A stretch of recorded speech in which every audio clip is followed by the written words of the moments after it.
ان انا الا نذیر وبشیر لقوم یؤمنون، نہ میں مختار کل ہوں، نہ نفع نقصان کا مالک ہوں، نہ عالم الغیب ہوں، پھر ہوں کیا؟ نذیر اور بشیر، جہنم کے عذاب سے ڈرانے والا، جنت کی خوشخبری دینے والا، اس کے لیے جو اللہ پر ایمان لانا چاہے میں تو اللہ کی وحی کو تم تک پہنچا دیتا ہوں۔ ہم نے تو اتنے اختیار دے دیے اپنے بزرگوں اور پیروں کو، اپنے الہوں اور مشکل کشاؤں کو، وہ چاہے انسان کے جسمانی سسٹم کو بدل کے ان کے خصیتین غائب کر دیں،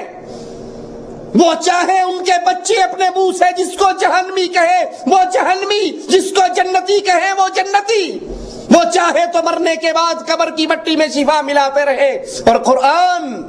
پوری کائنات کے لیے ایک مثال بیان کرتا ہے، سنیے، یا ایھا الناس، اے لوگو، پوری انسانیت سے قرآن کا خطاب ہے، اے لوگو، ضرب مثل فاستمعوا له، ایک مثال بیان کی جا رہی ہے، ذرا کان لگاؤ، توجہ کرو، سنو۔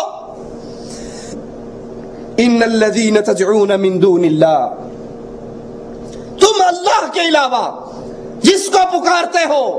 کشتییں پار لگانے کے لیے، اولاد کے لیے، رزق کے لیے۔ احمد رضا خان ہدائی کے بخشش میں لکھتے ہیں عبد القادر جیلانی کے بارے میں کہ تو قادر ہے، میرا عبد القادر قادر ہے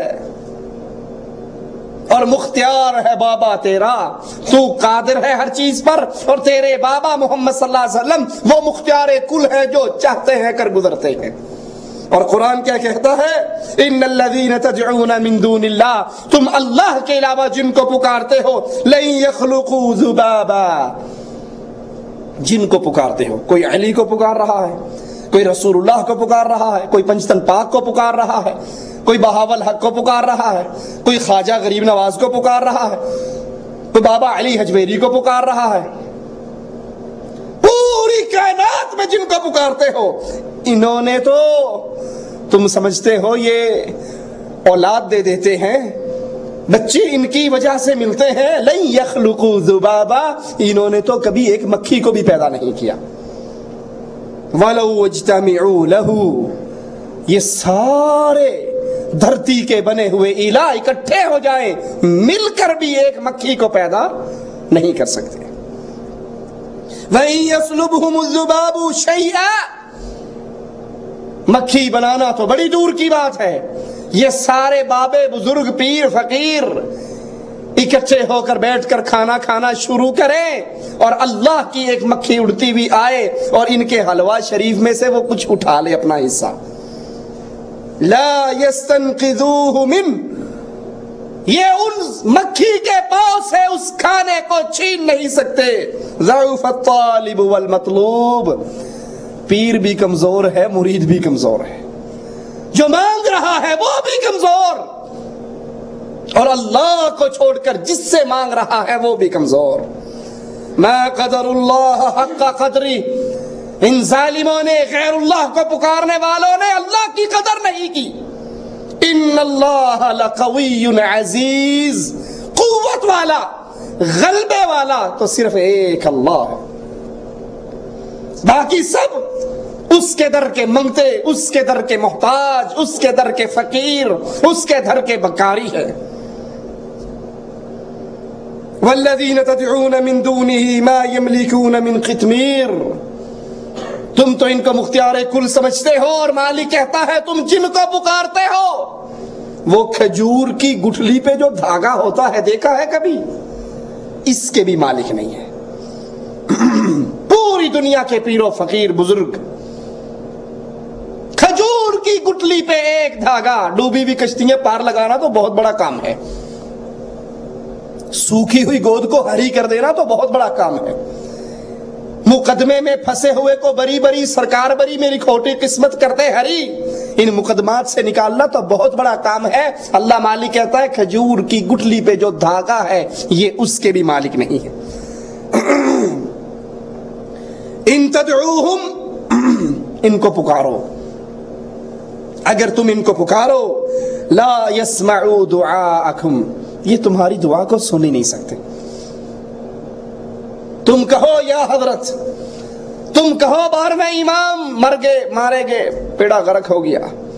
تم کہو علی علی علی علی مولا علی مشکل کشا میری کشتی پار لگا دے، کہتے رہو۔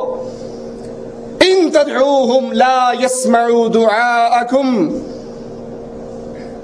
تم ان کو اگر پکارو تمہاری پکار کو سن نہیں سکتے۔ وَلَوْ سَمِعُوا مَا اسْتَجَابُوا لَكُمْ، اور اگر سن لے تو جواب نہیں دے سکتے۔ اگلی آیت مسئلے کو بڑا کھول کے بیان کرتی ہے، کاش یہ قرآن کی آیات ہمارے دلوں میں اتر جائے۔ وَيَوْمَ الْقِيَامَةِ، قیامت کا دن ہوگا۔ وہ ایک ذاکر کہتا ہے قیامت کا دن ہوگا، مولا علی آئیں گے اور ہم بھی علی علی علی علی کرتے ہوئے آئیں گے اور کہیں گے علی ہم تو تیرے ہیں، جہنم میں جانے کے لیے وہابی بتیرے ہیں، اور مولا علی ہمیں لے کر جنت میں چلے جائیں گے۔ اور قرآن کیا کہتا ہے؟ وَيَوْمَ الْقِيَامَةِ يَكْفُرُونَ بِشِرْكِكُمْ، قیامت کا دن ہوگا، یہ سارے اولیاء اللہ، یہ سارے بزرگان دین تمہاری پکار کی اور تمہاری عبادت کا انکار کر دیں گے۔ یا ایھا الناس، اب اللہ عز و جل انسانوں کو ان کی اصلیت بتاتے ہوئے بیان کرتا ہے، یا ایھا الناس انتم الفقراء الی اللہ، تم نبی کو بلاؤ یا علی کو، تم پیروں کو بلاؤ یا بزرگوں کو، تمہاری حیثیت کیا ہے؟ یا ایھا الناس، اے انسانو، انتم الفقراء الی اللہ، تم میں سے کوئی مختار کل نہیں ہے، تم میں سے کوئی بگڑی بنانے والا نہیں ہے، تم میں سے کوئی غریب نواز نہیں ہے، تم میں سے کوئی داتا نہیں ہے، تم میں سے کوئی بری امام نہیں ہے، تم سارے کے سارے فقراء الی اللہ، اللہ کے منگتے ہو، اللہ کے در کے بھوکے ہو، اللہ کے در کے بھکاری ہو، اللہ کے در کے سوالی ہو۔ واللہ هو الغنی الحمید، داتا کون ہے؟ غریب نواز کون ہے؟ بندہ نواز کون ہے؟ مختار کل کون ہے؟ عالم الغیب کون ہے؟ جو چاہے کر گزرے، جب چاہے کر گزرے، جس کو ما کان ما یکون کا علم ہے، جس کے خزانے کسی کے لنگر کے محتاج نہیں ہیں، جو ہر چیز کا مالک ہے۔ واللہ هو الغنی الحمید، وہ غنی وہ صرف ایک اللہ ہے، باقی سارے کے سارے اس کے در کے منگتے، محتاج، بھوکے، بھکاری اور کلاش ہے۔ قرآن حکیم کے ایک اور مقام پر غور کیجیے، قُلِ ادْعُوا الَّذِينَ زَعَمْتُم مِّن دُونِ اللَّهِ لَا يَمْلِكُونَ مِثْقَالَ ذَرَّةٍ فِي السَّمَاوَاتِ وَلَا فِي الْأَرْضِ، تم جن لوگوں کو اپنی ذہن، اپنی سوچ، اپنے ذہن کے مطابق اللہ کے علاوہ پکارتے ہو کہ یہ بڑی کرنی والے ہیں، ان کے در پہ جو جاتا ہے خالی واپس نہیں آتا، گود ہری کر کے آتا ہے۔ مالک کیا کہتا ہے؟ لا یملکون مثقال ذرۃ فی السماوات ولا فی الارض، ان کے اختیار میں، ان کے کنٹرول میں، زمین میں اور آسمان میں ایک ذرہ بھی ان کی طاقت میں نہیں ہے۔ لا یملکون، یہ ایک ذرے کے بھی مالک نہیں ہے۔ تم تو ان کے سامنے جا کر یہ سوال اور یہ آوازیں بلند کرتے ہو کہ اب خدا کے پلے سے ہم نے لینا ہی کیا ہے، جو لینا ہے وہ لے لیں گے در مصطفیٰ سے، لیکن اللہ مالک ان کے بارے میں کہتا ہے لا یملکون، یہ مالک نہیں ہے مثقال ذرۃ، رائی کے دانے کے برابر، فی السماوات ولا فی الارض، نہ آسمان میں نہ زمین میں، وما لہم فیہما من شرک، اور جب اللہ نے یہ زمین و آسمان بنایا تھا اس وقت یہ اللہ کے اس تخلیق میں اللہ کے ساتھی اور ساجی نہیں تھے۔ وما لہ منہم من ظہیر، آئیے ذرا رسول اللہ صلی اللہ علیہ وسلم سے پوچھتے ہیں کہ مختار کل کون ہے جو چاہے کر گزرے؟ کیا اللہ کے نبی ہے یا کوئی اور ولی ہے یا یہ شعبہ اللہ نے عبد القادر جیلانی کو دے رکھا ہے؟ صحیح بخاری، مسلم، مسند احمد، ترمذی، سنن نسائی میں یہ روایت موجود ہے۔ حضرت انس بیان فرماتے ہیں کہ رسول اللہ صلی اللہ علیہ وسلم کا ماتھا مبارک احد کی میدان میں احد کے دن کفار نے حملہ کر کے آپ کو زخمی کیا، آپ کا ماتھا مبارک پھٹ گیا۔ فقال، تو رسول اللہ صلی اللہ علیہ وسلم نے کہا کیف یفلح قوم شجوا نبیہم، یہ بھلا کیسے فلاح پائیں گے؟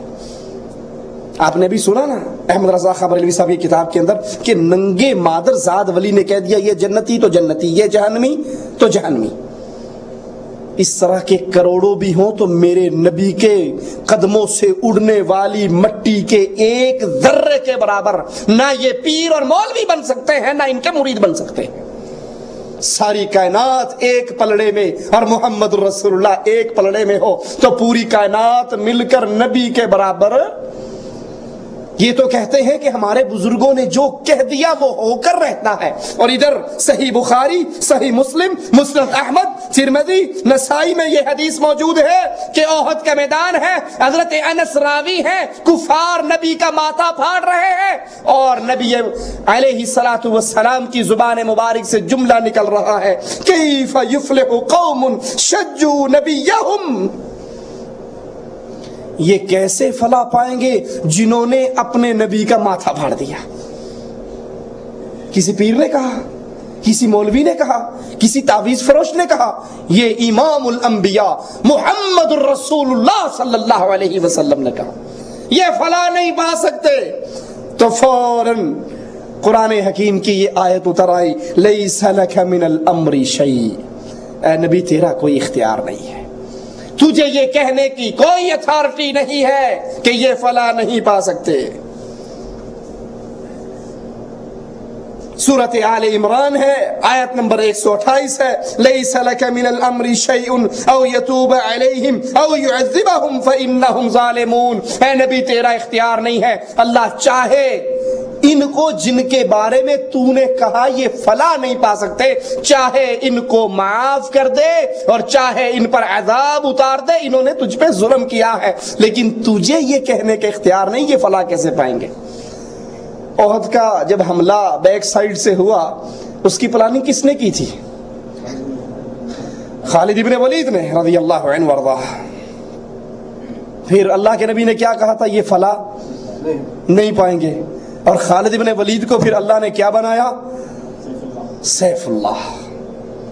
نبی تو کہے یہ فلاح نہیں پائے گا جنہوں نے مجھ پہ حملہ کر کے میرے ماتھے کو پھاڑا، اور مالک کہتا ہے نبی تیرا اختیار نہیں ہے، تو مختار کل نہیں ہے، تو جو چاہے کر گزرے نہیں ہے، لیس لک من الامر شیء، تیرا کوئی اختیار نہیں، ایک اللہ ہے، چاہے ان کو معاف کر دے اور خالد کو سیف اللہ بنا دے اور چاہے ان پر عذاب نازل کر دے، انہوں نے ظلم کیا ہے۔ جب رسول اللہ صلی اللہ علیہ وسلم کی زبان مبارک سے نکلا ہوا جملہ اللہ کی مرضی کے بغیر پورا نہیں ہو سکتا، تو آج کل کے کسی پیر صاحب کے کہنے سے وہ بات کیسے ہو سکتی ہے؟ رسول اللہ صلی اللہ علیہ وسلم نے اپنی قوم پر بد دعا کی۔ حدیث میں آتا ہے، صحیح بخاری میں روایت ہے، عبداللہ ابن عمر رضی اللہ عنہما بیان فرماتے ہیں کہ اللہ کے نبی صلی اللہ علیہ وسلم جب رکوع سے سر اٹھاتے اور